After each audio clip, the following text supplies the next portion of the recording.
তার যে নীল ষষ্ঠী সে কথা কারোর খেয়াল আছে না বেমালুম ভুলে গেছে? তাহলে আমাকে বলেছিল কেন যে আমার সঙ্গে মন্দিরে যাবে? তোমার দাদা ভাই না হয় কলেজ যাচ্ছে, তো তোমার বৌদি কোথায় যাচ্ছে একটু শুধাও না। আমি আমি ওর সঙ্গেই যাচ্ছি। তুমি আমার পারমিশন নিয়েছো?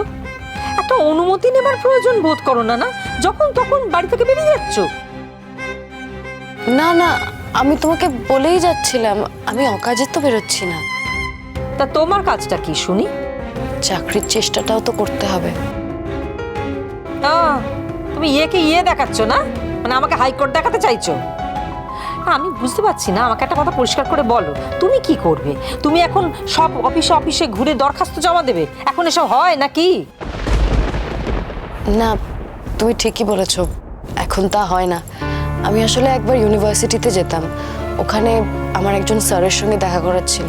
আর তারপর আমার পুরনো কলেজে যেতাম, ওখানে গিয়ে একটা পার্ট টাইম জবের অ্যাপ্লিকেশন জমা দিতাম। এই দুটো কাজ ছিল। আসলে আমার স্যারের সঙ্গে দেখা করা খুব দরকার, মানে এটা আমার গবেষণা সংক্রান্ত। আচ্ছা, তোর এত কথা বলার দরকারটা কি বল দেখিনি? তুই দেখছিস যে সামান্য একটা জল খাবার তোকে করে দিচ্ছে না, আর তুই এত কথা বলছিস? এত কথার কৈফিয়ত দেওয়ার কোনো দরকার আছে তোর? হ্যাঁ, আর ট্রেনিং দাও, ছেলে বউকে ভালো করে ট্রেনিং দিয়ে দাও। আমাকে কৈফিয়ত দেবে কেন? আরো ভালো করে ট্রেনিং দাও, শিক্ষা দাও ছেলে বউকে।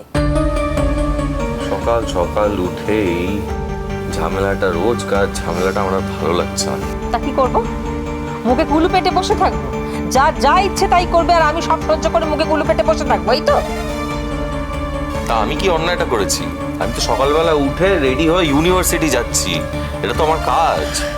হ্যাঁ জানি চাকরিটা হয়তো চলে যাবে, কিন্তু তার জন্য তো আমি বাড়িতে বসে থাকতে পারি না, আমাকে তো গিয়ে দেখতে হবে চাকরিটা আছে না নেই।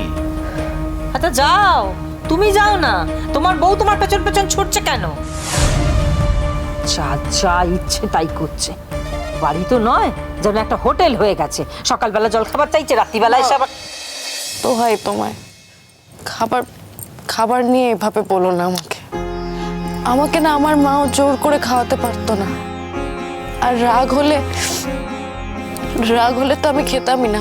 তারপর মা আমাকে অনেক গল্প করে আদর করে খাইয়ে দিত, তবেই আমি খেতাম। তুমি আর আর যা নিয়ে বলবে আমি সব চুপ করে মাথা নত করে মেনে নেবো। আমি এটা শুনতে পারছি না, প্লিজ এটা এটা এটা বলো না। তুমি খাবার নিয়ে আমাকে বলো না, আমি তোমার কাছে চাইছি না খাবার। তুমি তো প্রমাণ করতে চাইছো যে আমি খুব খারাপ শাশুড়ি, আমি আমার নিজের বৌমাকে খেতে পর্যন্ত দিই না, এইটা বলতে চাইছো তো?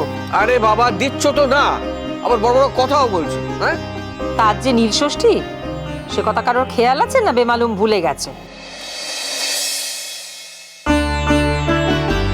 তাহলে আমাকে বলেছিল কেন যে আমার সঙ্গে মন্দিরে যাবে? ও সব ভুলে গেছে, ভুলে গিয়ে এখন বরের পেছন পেছন দৌড়চ্ছে। তাহলে আমাকে বলার কি দরকার ছিল বাপু?